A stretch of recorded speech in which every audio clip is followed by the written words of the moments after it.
বন্ধুরা, আজ আমি মটন কষা রেসিপি করে তোমাদের দেখাবো। প্রথমে মটনটাকে খুব ভালোভাবে ধুয়ে নিতে হবে। তারপর পেঁয়াজ কুচি, আলু ডুমডুম করে কেটে নিতে হবে, টমেটো, রসুন, গোটা রসুন, আদা রেডি করে নিতে হবে।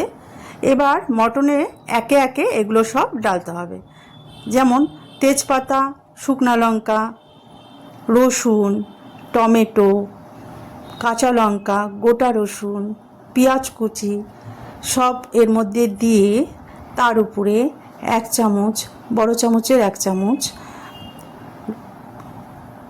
লবণ, 1 চামচ হলুদ গুঁড়ো, 1 চামচ কাশ্মীরি লাল গুঁড়ো, 1 চামচ জিরে গুঁড়ো আর কিছুটা ক্র্যাশ করে আদা পরিমাণ মতো নিয়ে নিতে হবে।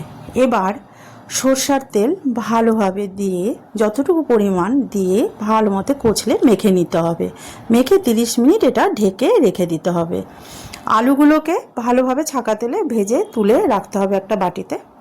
এবার প্রেসারে সেই মাংসগুলো সব ঢেলে দিতে হবে, দিয়ে ভালোভাবে কষিয়ে কষিয়ে রান্না করতে হবে। এবার এর মধ্যে আলুগুলো সব দিয়ে দিতে হবে।